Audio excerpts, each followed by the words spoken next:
Greetings, ganja people. We're there again on a hot day. Hot is an understatement. Yes, we're here with Mel from Buds and Bushes, Mel Street Eat, the Ganja Edibles lady. Yeah. Mel, how are you doing today? Hi everybody, I'm good. Nice to see you again. Another hot day in Kingston. Yes. So, So, tell us what's up. Tell us about Buds and Bushes. Tell us about Mel Street Eat. We want to know everything. all right. Everything. And if you know me, I can talk, so I got a lot to say. So, Yes. Hi, I'm Mel of Mel Street Eats, Jamaica's leading cannabis edibles brand, advocate for edibles, and the curator of Buds and Brushes, JA. Country girl, come from Mandeville. Used to live in the States, moved back to Jamaica about 7 years ago, right when ganja was decriminalized. And I actually started Mel Street Eats right here in this space that you're sitting. Legendary spot. Legendary spot. I used to meet some amazing people, going to events like Dub Wise, Dub Club, Sankofa Sessions, all of those great places. And I wanted to get to know these amazing people a little bit better. So one day I decided to, little by little, get their phone numbers. Some of them kind of looked at me weird because they're like, why this girl wants our phone number? I was just like, I'm going to have a little party at my house. I used to jam at my house because I used to do jams in Florida. And I invited these strangers into my home. And when I decided to do that, I also decided to bake a batch of brownies. And let's just say the brownies were a hit. And one of the people that were here loved it so much that he was just like, Mel, why don't you start selling edibles? And at first I had just thought about just selling to the circle. And 24 hours later, I was just like, you know what, Mel? You have always been into ganja. You know the healing properties in ganja. I had lost my father to cancer, and I had just also started doing my own little research on the benefits of cannabis, and I just decided, you know what, I'm just going to take it and run with it. And in this illegal world of the edibles industry, I just decided to continue going, and I'm still here 7 years later. Give thanks for all my supporters. Thank you. And therefore, Mel Street Eat was born in that moment. Yes, it was. So, 7 years ago, yeah. what has the journey been like for Mel Street Eat over that past 7 years? I mean, it's been a slow rocky road as regards to the decriminalization leading into, which we haven't gotten there as a legalization of ganja. That's one road that we're treading on right now. Yeah. And to tread down an edibles road, that's a completely it's a different pretty road. slow, steady trot, I'll tell you Being that. as it that you have been in that specific trot for 7 years, tell us, give us a synopsis of that 7 years as edibles. I don't want to say edibles dealer. Right, yeah. But edibles brand. edibles person. Yeah, it's been a very interesting road, I'll tell you, because edibles is still, it's not legal.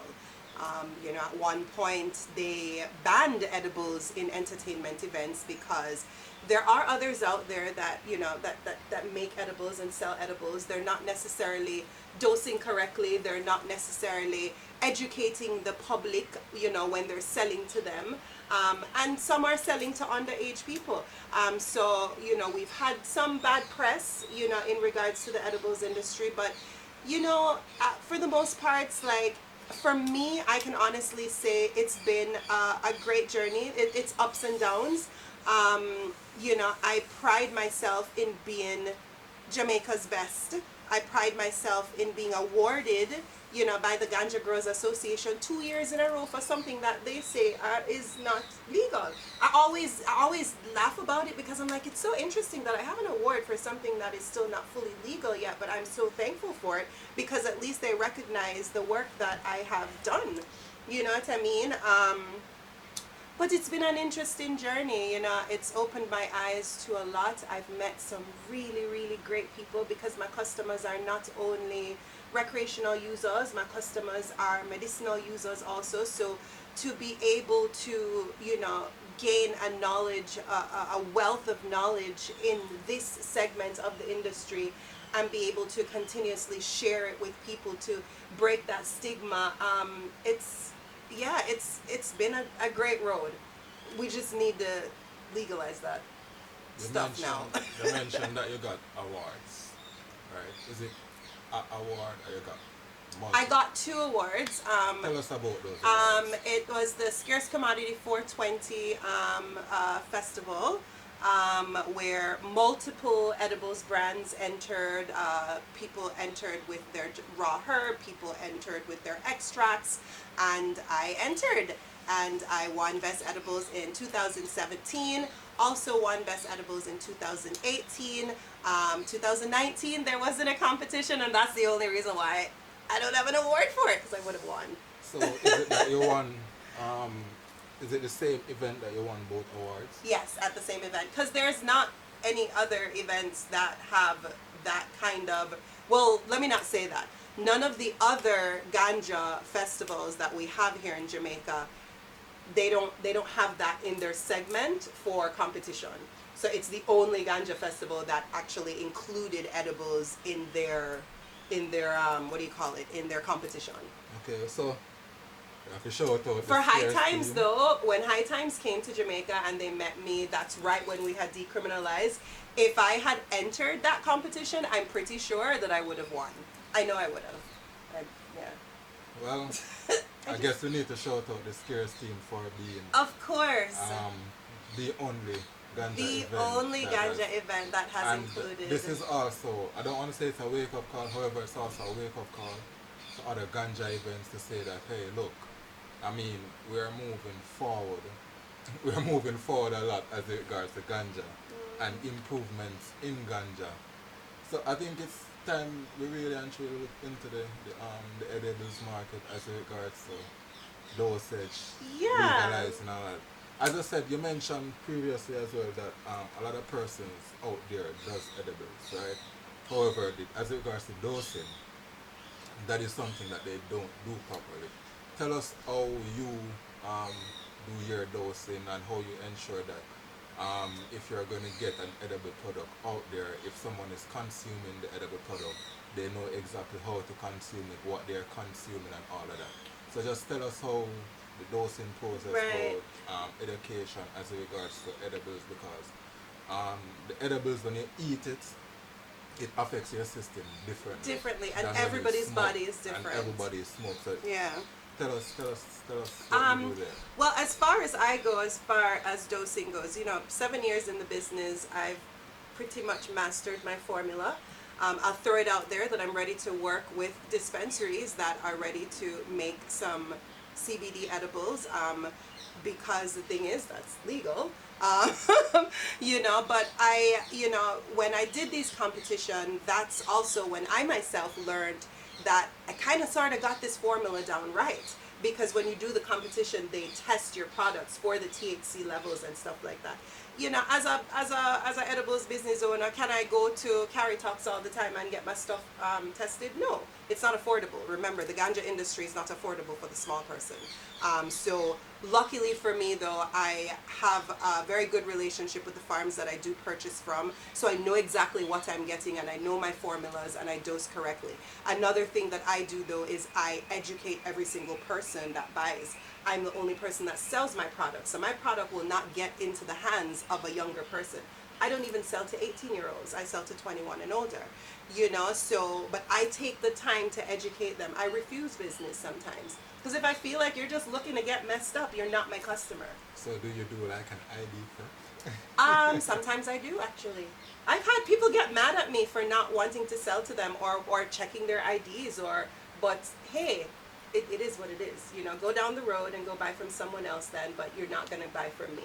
I've always said that, you know, and I do strongly believe that that is one of the reasons why 7 years later I'm still in business in this illegal part of the industry, because I do my business responsibly. I've always said the government is either going to make a good example out of me or a bad example out of me. And I think luckily enough, I have done such a great job that they continuously make good examples out of me, you know. So yeah, that's that. So, alright, so currently we're living in COVID times. Tell me about it. Alright, so give us an idea before and after COVID.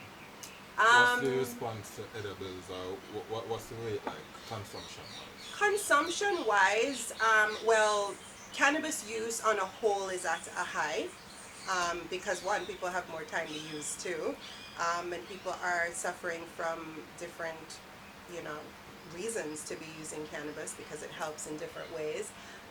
As far as business goes, I'd say I'm having not so bad of a year. You know, but I always tell people smoke ganja daily, they don't eat ganja daily. You know, so it's still a different, it's a different niche market. I find that my clientele base during COVID is more of my people that are using it for reasons to cope. So whether it's the person that has insomnia, who is probably normally out and running around all day long, and they can ease into sleeping a little bit better because I'm tired, now them have nothing else to do, you know what I mean? But business-wise, as I said, the cannabis business, ganja business over the last year, everywhere, not just Jamaica, has been booming. And it's because consumption is at an all-time high. But the edibles business is still, you know, down here. Because, you know, we in the business, we are also limited to how we market our stuff. We all know how social media is when it comes to marketing stuff. You know, your account got, you know, it did what it did. That you know, we've all went through it. You know, but I found a lot of positive ways with using the herbs to help people to cope during this time. You know, apart from eating the herbs. You know, so. Okay. Yeah. Alright, so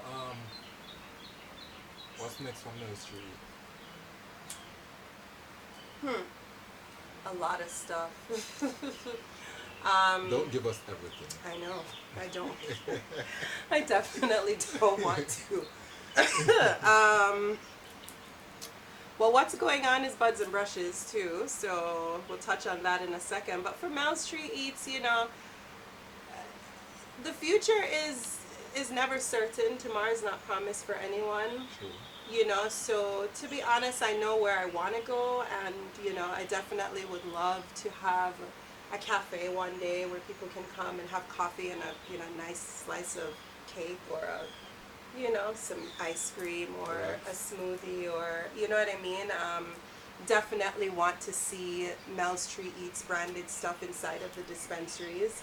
I think that whenever things become legal, I think that all dispensaries should call me. I am the trusted source. There's no reason not to. Unless you have your own in-house person. If you have your own in-house person, you're more than welcome to go ahead. And I'll take some lessons from you, you know, because I'm always open to learn. You know, I'm hoping to acquire some license, you know. Research and development license is something that I've always wanted to look into. So I'm hoping, you know, that can also help, because I'm looking forward to doing more educational campaigns to open people's eyes more to the usage of ganja. Not just eating edibles, just ganja on a whole, you know.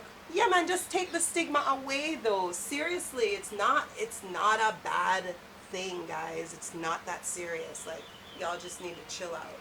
Take a chill pill. I know, like, not a pill though. Take a chill puff, you know. Yeah, for real though. But yeah, the future is bright for Mel Street Eats. I know that. I won't tell you guys everything, but there's some stuff, you know. I've been getting, you know, some support, some advice from, you know, Douglas from Canex, you know, has been very supportive over the past year. You know, so I'm, you know, my sponsors, you know, for my events, Jacana, you know, Itopia, Sensi, those are all dispensaries that have supported what I do, you know, over the years. They might not sell my products because they can't, but if they could, they would. You know what I mean? So I'm just waiting. I'm just doing what I'm doing and just waiting. You know, that's the yeah, that's that. That's right. That's that for Mel's. Yeah. That's All right. So you heard, for all your proper edible Yum yum edibles, yums. y'all know to check it out. Check out Mel. Mel Street. Street Eats. Alright, so that was an interesting insight into what Mel Street Eat is, how Mel Street Eat came about. So y'all heard, people, check her out for the proper edibles. You mentioned buds and brushes. What is buds and brushes? Buds and Brushes JA. Let's not forget the JA because it's brand Jamaica. Buds and Brushes JA. That's Stand corrected. correct. That is my new baby, apart from Bella, that is. Buds and Brushes JA is a puff and paint like no other.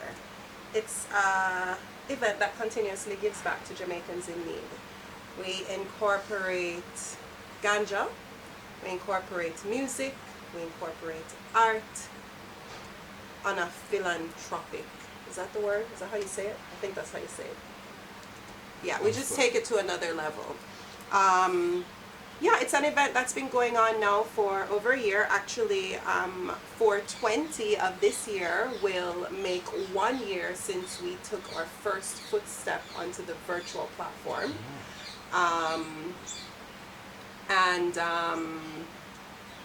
Yeah, it started over a year ago. It used to be held in a physical space, and people would come there, and it was pre-sold tickets only. People would come there, and we take them through a journey. When you use ganja, cannabis, marijuana, however you say it, it taps into different parts of you. And with Buds and Brushes JA, you're allowed to do that. So when it was a physical event, we incorporated taste. So there was food. We incorporated wine. It's ganja wine, but it's still wine. So it's kind of like a sip and paint, but it's a puff and paint. But it's not really puff because we don't really promote the smoking. We actually educate people on steaming for the healing. So we're showing you another way that you can use ganja in a more holistic, healing, beneficial way. Once that taps into you, creativity is unleashed, and that's where the brushes comes in. So it's painting, it's music. When it was a physical space, we had live music. We had not that much dancing. We dance more virtually actually than we did in a physical space, interesting enough. But I think what happened in the physical space, once everybody has infused themselves with cannabis, we just tend to kind of share with each other more. The use of a chalice also allows us to share. Sharing is caring. So that's also why we don't really do the spliff. You know, because it's not a, yeah, son, it's a different kind of thing. Nothing wrong with the spliff. As you can see, I have my spliff. I really love steaming. I promote steaming 100%. For me, it's a lot of work. So when my friends come over that can handle the work, they do. Sometimes I do, or I use this. But this is not as great as steaming because, yeah, I'm not protecting the herb. So, and with steaming, we protect the herb. You know, so, got a question for me about buds? But that's buds. I have more to say about it, but that's it too. Well, there a lot was said. Yeah. I mean, but you said that it was a physical event first, and you mentioned that when it was physical, you incorporated taste, feel, and all of that. What is different virtually? What makes the virtual experience something to be tuned into? as opposed to a physical, because I mean we all know physical energy gets transmitted very easily. Right. However, digital, even though we're living in a digital age, to have an energy transmit digitally is somewhat more difficult.